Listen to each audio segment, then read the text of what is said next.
Some generations grow up believing the world will understand them. Others grow up learning that silence is safer. And if you were born into the strange, quiet middle of history, you might recognize the feeling of standing in a crowded room while somehow still feeling invisible, not ignored exactly, just overlooked. Like a bridge people walk across without ever stopping to notice what's holding them up. This is the quiet psychology of Generation X. The generation that learned early that the world doesn't slow down for your feelings. The generation that grew up letting themselves in after school, heating dinner in the microwave and figuring things out alone before anyone asked how their day was. And over time, something subtle began to happen inside many of them. Not a dramatic trauma, not a single catastrophic moment, but something slower, something quieter, a kind of emotional erosion. Because when a child learns that their feelings are inconvenient, they don't stop feeling, they simply stop showing. Psychologists sometimes describe this kind of experience as microtrauma, not the loud, obvious kind people recognize instantly, but the quiet accumulation of moments where emotional needs go unnoticed, a parent who is too exhausted to listen, a house that feels more like a waiting room than a home, a culture that values toughness more than tenderness. None of these moments seem large enough to explain the deep emotional patterns they create. But over years, they shape a person the way wind shapes stone. Generation X grew up during a peculiar shift in history. Divorce rates were rising. Both parents were working more than ever before. The idea of the latchkey kid quietly became normal. Children learned how to unlock the door to an empty house before they learned how to talk about loneliness. And when no one is around to witness your emotions, something interesting happens. You become your own witness, your own comfort, your own problem solver. This sounds strong on the surface, independent, self-reliant, capable, and in many ways it was. But emotional independence developed too early can sometimes become something else entirely, a habit of self-containment, a belief that needing others is risky, because the first time you truly needed someone, no one was there. So you adapted. You learned how to carry your own weight, you learned how to keep your problems quiet, you learned how to be the person who says, "I'm fine," even when something inside you feels quietly heavy. And over time, this becomes part of your identity. Not fragile, not dramatic, just durable. That, not fragile, not dramatic. Just durable. Generation X became the emotional middle child of history, too young to be the powerful baby boomers who dominated institutions, too early to be the digital natives who would redefine culture online. So they stood in between, watching, adjusting, observing how the world worked before deciding how much of themselves to show, and many of them developed a unique psychological posture, a kind of emotional minimalism. They don't overshare, they don't ask for attention, they don't expect the world to pause for their struggles. But underneath that calm surface, there is often something deeper, something difficult to name. Psychologists sometimes call it ambiguous loss. It's the strange grief we feel when something important was missing, but we can't point to a specific event that explains it. Maybe your parents loved you, but they were busy. Maybe your home was stable, but it felt emotionally quiet. Maybe no one hurt you, but no one truly saw you either. And the human brain struggles with this kind of absence. Because pain that has no clear cause often has no clear place to go, so it becomes internal, it becomes personality. Generation X learned to laugh things off. Sarcasm became a kind of armor. Irony became a language. Humor became a way of talking about pain without actually exposing it. If you look closely at the cultural voice of Gen X, it often sounds slightly detached, skeptical, observant, a little tired, not because they were weak, but because they were weak, but because they saw too much too early. They watched institutions fail, they watched promises break, they watched authority figures prove unreliable, and slowly they developed a psychological instinct that shaped how they move through life. Trust yourself, but be careful trusting anything else. This mindset creates strong, capable adults, but it also creates something else, an invisible wall, not the kind that pushes people away aggressively, the kind that quietly keeps people from getting too close. Because if you never depended on anyone when you were young, learning to depend on someone later in life can feel strangely uncomfortable, even dangerous. So many Gen X adults become the reliable one in every room. The friend who shows up, the coworker who solves problems, the parent who works hard to give their kids stability. But when it comes to their own emotional needs, there is often a pause, a hesitation, a subtle voice inside that whispers, "Don't be a burden." This is the paradox of self-reliance. The more capable you become at carrying your own pain, the harder it becomes to share it. And eventually, many people stop trying. They become the strong one, the calm one, the one who doesn't complain. But strength without expression has a cost, because emotions that aren't shared don't disappear. They simply settle deeper inside the nervous system, like water slowly filling a well. At first, the well feels manageable, then quiet, then deeper than expected.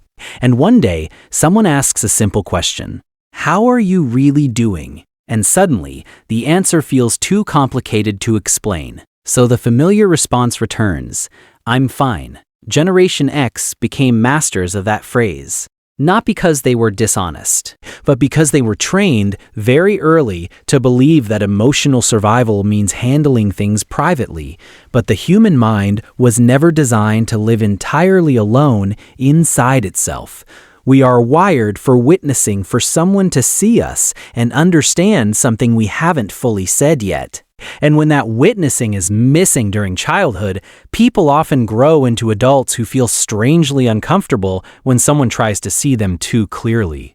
Compliments feel suspicious. Concern feels unnecessary. Vulnerability feels like standing in a bright light after years in the shadows. So instead, they offer something else to the world: competence, humor, stability. They become the dependable one. But even the dependable ones sometimes carry an invisible weight, because the strange truth about emotional neglect is this: it doesn't create loud wounds. It creates quiet questions. Questions like, why is it so hard for me to ask for help? Why do I feel uncomfortable when someone tries to care for me? Why do I feel responsible for everything, even when it's not my fault? These questions often emerge later in life, in relationships, in parenting, in quiet moments when the house is finally silent. And slowly, a realization begins to surface. Maybe the strength you built was also a shield. Maybe independence was not just a personality trait.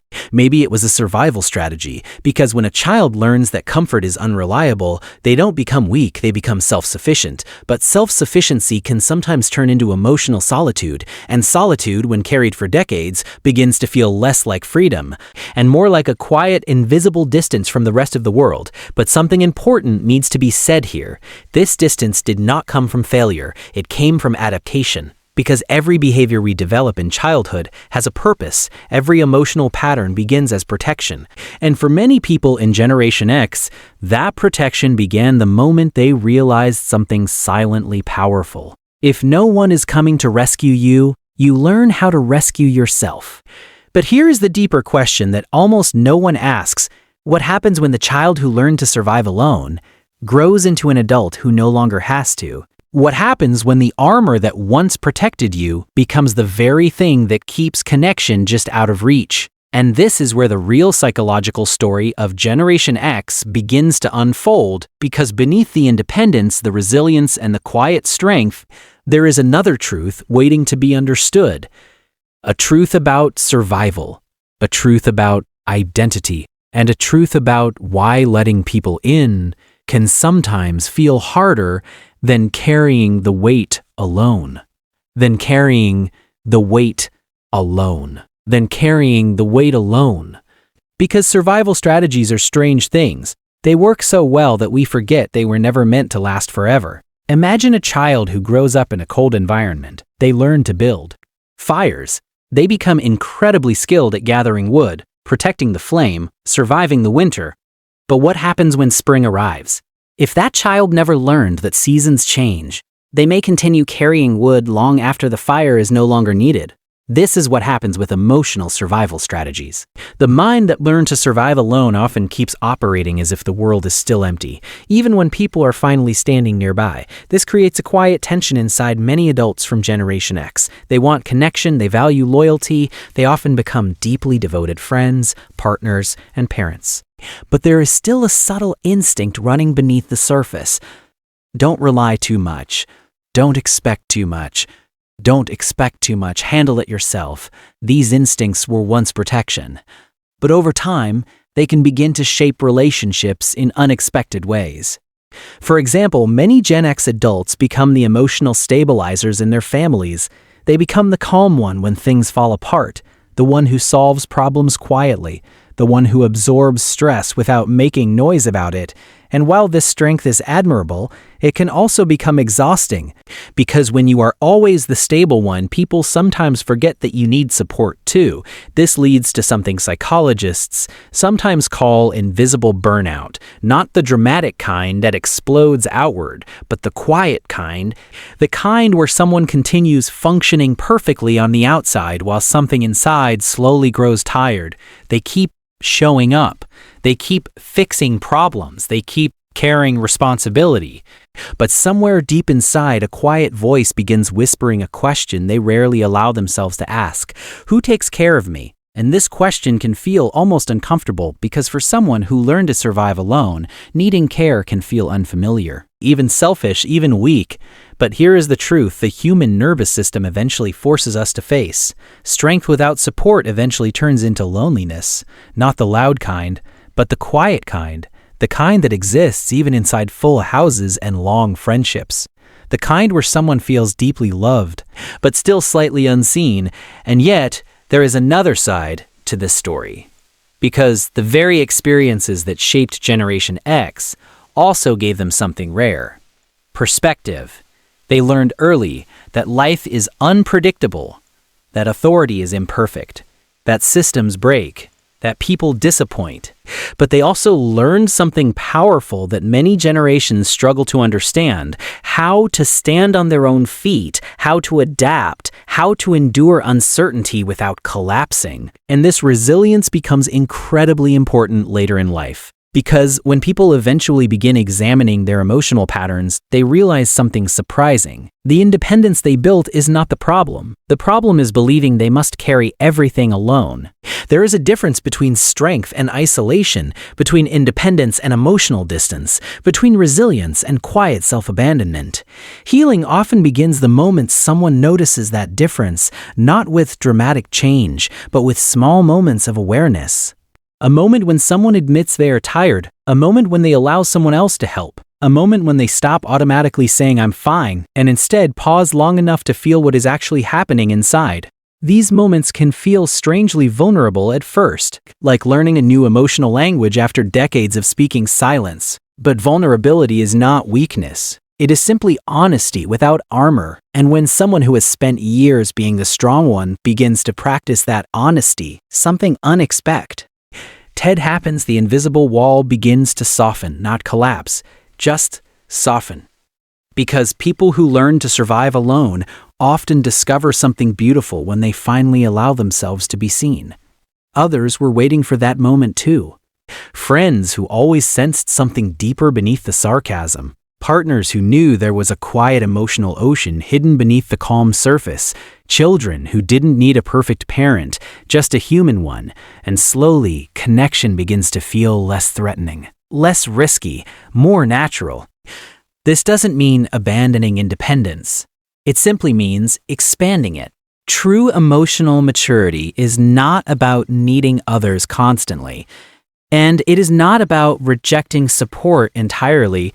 It is about balance, the ability to stand alone and still reach out, to carry your own weight while allowing others to hold the edges sometimes, to be strong without being unreachable. And perhaps this is the quiet transformation waiting for many people in Generation X.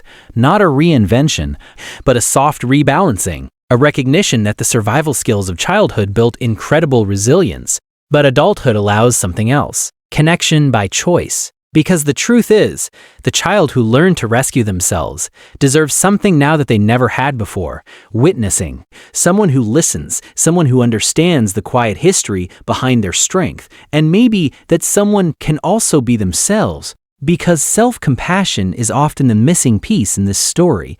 Generation X grew up in a culture that rarely encouraged gentleness toward oneself. The message was simple: handle it, move on, be tough. But the human heart was never meant to live entirely under those rules. It needs space to breathe, to feel, to rest, to admit that even strong people sometimes need warmth. So healing doesn't require tearing down this identity built over decades. It simply asks one question: what if you allowed yourself the same patience you give everyone else? What if the strong one was allowed to feel tired sometimes? What if the reliable one was allowed to ask for help? What if independence and vulnerability were not enemies but partners? Because the most powerful form of strength is not emotional isolation. It is emotional openness built on a foundation of resilience, and Generation X already has that foundation. They survived change. They navigated uncertainty. They survived change. They built lives during some of the most rapidly shifting decades in modern history. The strength is already there. Now the next step is something quieter. Learning that strength does not disappear when shared. It grows. Because the truth many people eventually discover is simple, but profound. The strongest people are not the ones who carry everything alone. They are the ones who finally realize they don't have to. And if you recognize yourself somewhere in this story, in the independence, the quiet endurance, the habit of saying, "I'm fine," even when life feels heavy, then understand something important. None of it was weakness. It was adaptation. It was survival. It was the mind doing exactly what it needed to do at the time, but survival is only the first chapter of a life. The next chapter is connection. And connection begins the moment someone decides that their story deserves to be seen, not just endured. So if these words felt strangely familiar tonight, if they touched something quiet you've carried for years, just remember this: you are not broken. You were simply strong for a very long time. And even the strongest people deserve a place where they no longer have to carry everything alone. If this story resonated with you, then somewhere out there, someone else is quietly feeling the same thing. And sometimes the first step toward being seen is realizing you were never the only one.